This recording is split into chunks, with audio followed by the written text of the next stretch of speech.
जयपाल जी, नागौर से। हरिवंश। राधा वल्लभ श्री हरिवंश। महाराज जी पिछले 1 वर्ष से आपके कीर्तन, सत्संग एवं एकांतिक वार्तालाप का श्रवण कर रहा हूँ तथा भगवान शिव की उपासना एवं नाम जप भी करता हूँ। महाराज जी मेरा एक संशय है। महाराज जी, पवित्र तीर्थ स्थानों, पवित्र धामों की यात्रा दर्शन से क्या लाभ है महाराज जी? क्योंकि कई लोग तीर्थ यात्रा पर जाने पर बोलते हैं कि भगवान तो सर्वव्यापी है, तो क्यों दूर जाकर परेशान हो रहे हो? इस विषय में महाराज जी मेरा थोड़ा मार्गदर्शन करें। वो नहीं समझते हैं, वह ज्ञान से युक्त हैं, केवल बातें बनाते हैं कि सर्वव्यापी भगवान। साक्षात्कार किया है सर्वव्यापी भगवान का?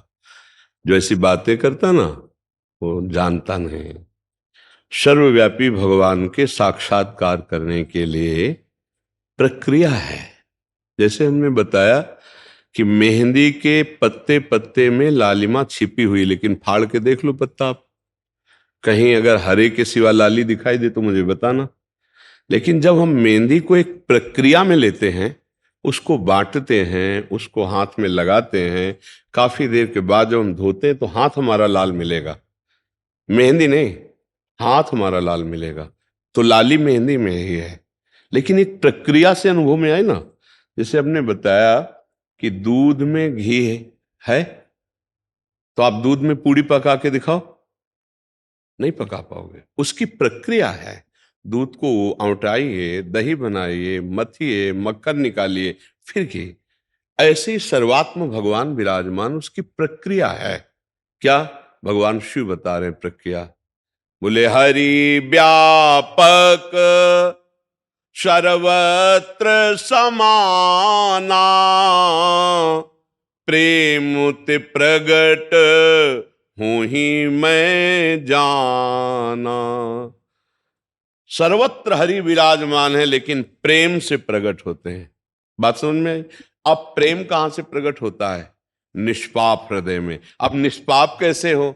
तो बोले चलो हरिद्वार चलते हैं, गंगा स्नान करते हैं, चलो काशी चलते हैं, वहां चलो द्वारिकापुरी चलते हैं, उज्जैन वृंदावन धाम चलते हैं, संत संग करते हैं, दूसरों को सुख पहुंचाते हैं। अब जब संत संग किया, पता चला नाम जप करो, संयम से रहो, पाप आचरण मत करो, अधर्म आचरण मत करो।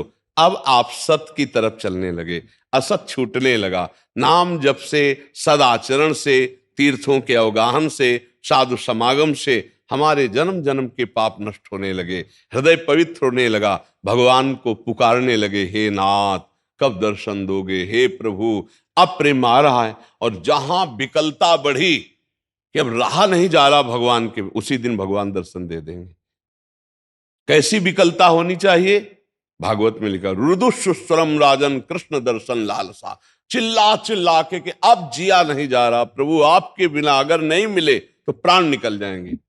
ऐसा भगवान के प्रति। बोले भगवान के दर्शन के लिए विकलता कैसी चाहिए? एक शिष्य ने पूछा, तो बोले चलो यमुना जी ले गए, बोले डुबकी लगाओ, लगाया, दबा दिया, और थोड़ी देर तो ऐसे रहा, जब श्वास लेने को एकदम ऐसे निकला, और कहा गुरुजी अगर अब ना निकलते तो प्राण निकल जाते। बोले ऐसी जब विकलता होगी जैसे अभी श्वास लेने के लिए थी कि अगर अब ना मिली तो प्राण निकल जाएंगे, ऐसे अगर अब हरि ना मिले तो प्राण निकल, उसी दिन भगवान का साक्षात्कार हो जाए। ये प्रेम प्राप्त होता है। तीर्थ अवगाहन, भगवद विग्रह दर्शन, साधु समागम, नाम जप, अच्छे आचरण, पापाचरण का त्याग, पापों का नाश, तब प्रेम प्रकट होता। उसी प्रेम से भगवान प्राप्त होते। इसलिए जरूरी है ये सब। वो क्या जाने, वो क्या जो केवल बात बना देना, इससे थोड़ी बात बनती है दूध के रेसे रेसे में घी पूड़ी पका के दिखाओ। गाय के पूरे शरीर में दूध है, उसका एक स्थान है, दुग्ध का स्थान। जब बछड़ा ऐसे ऐसे करता है तो पूरे शरीर के रक्त से दुग्ध बनकर के थनों में आता है।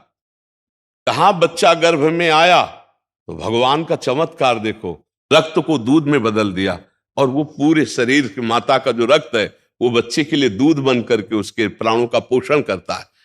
जैसे पूरे शरीर में गाय के दुग्ध विराजमान है, पर आप निकाल नहीं सकते कि यहां से हम कान से दूध निकाल ले, वो थन का स्थान है। वहां जब बछड़ा करे तो पिन्हा जाती है, उसके रक्त का ही दूध बनता है। गाय के शरीर के जो पहले जो पाचन तंत्र में, वो फिर जाकर के बनता है। तो ऐसे ही स्थान है ना गाय के दूध का थन, ऐसे ही स्थान है काशी, द्वारिका, अयोध्या, मथुरा, वृंदावन, ये जो भगवान के दिव्य स्थान है, ये हमारे पाप नष्ट करते हैं, ये हमारे हृदय को पवित्र करते हैं, और पवित्र हृदय में ही भगवान की प्राप्ति की चाह होती है। इसलिए प्रायः जो भगवत प्राप्ति की चाह रखते, धामों की यात्रा करने, 4 दिन यहाँ रुके, 4 दिन, और कष्ट सहते हैं, गंगा यमुना का अवगाहन करते हैं, भगवान के दर्शन करते हैं, परिक्रमा करते हैं, जो कुछ बन सका दूसरों की सेवा करते हैं, भजन करते हैं। इन लोगों की बातें नहीं सुने जो ऐसे केवल गप। तो जब प्राप्त करने की बात आएगी तो भागोगे तुम भी, चलो अमुक जगह के संतों के मिले, अमुक संतों से मिले, क्योंकि बिना सत्संग के, बिना तीर्थ अवगाहन के, बिना भजन के, बिना पवित्रता के भगवान को किसने पाया? केवल बातों बनाने से थोड़ी भगवान प्राप्त हो जाते हैं, समझ पा रहे हो आप? इसलिए आवश्यक है ये, उनकी बातें मत मानो। अच्छा, वैसे ही आप देखो, आप तो हर जगह घूमते हैं, यहाँ का वायुमंडल कैसा है और बाहर का वायुमंडल कैसा है, आप खुद देख लो। एक भागवतिक वायुमंडल है, नहीं, एक अलौकिकता नहीं लगती वृंदावन में? अगर आपकी दृष्टि सही है तो आपको एक अलौकिक आनंद लगेगा कि भाई ये तो दुनिया से निराला है। जहां देखो राधे राधे, जहां देखो कृष्ण कृष्ण, जिधर देखो गली में मंदिर मंदिर मंदिर मंदिर, और संसार में देखो क्या है, संसारिकता है। तो ये धाम, अब जैसे काशी जाओ, जगह जगह शिव जी आपको मिलेंगे, जगह जगह भगवान की एक दिव्यता मिलेगी। हरिद्वार जाओ, कितना सुंदर वातावरण, गंगा जी बह रही, पहाड़ है, प्रकृति है, जहां भगवान की महिमा की याद आती, स्मृति आती। तो ये पावन तीर्थ हृदय को पवित्र करते हैं, पापों का नाश करते हैं, अवश्य जाना चाहिए। पर वहां के संयम जान लेने चाहिए कि वहां पाप ना बन पावे, वहां गंदी बात कोई ऐसी ना हो जाए, क्योंकि बाहर गंदी बात हुई तो वहां नष्ट हो जाएंगे, वहां अगर हो गई तो बहुत मुश्किल पड़ेगा नष्ट होना। तो इसलिए बहुत सावधानी से तीर्थों में जाए, दूसरों का खाने की चेष्टा न करे, दूसरों को सताने की चेष्टा न करे, कोई पापाचरण न करे, अपने को कष्ट दे। मान लो 2 टाइम भोजन पाते हो तो तीर्थ जाए, एक दिन उपवास करे, एक दिन एक बार आहार कर ले, और खूब भजन करे, खूब परिक्रमा करे, गंगा स्नान करे, नाम कीर्तन करे, ये कमाने जाया जाता है। इससे पाप नष्ट होते, हृदय पवित्र होता है, जीवन उन्नतिशील होता है। समझ पाए आप जी?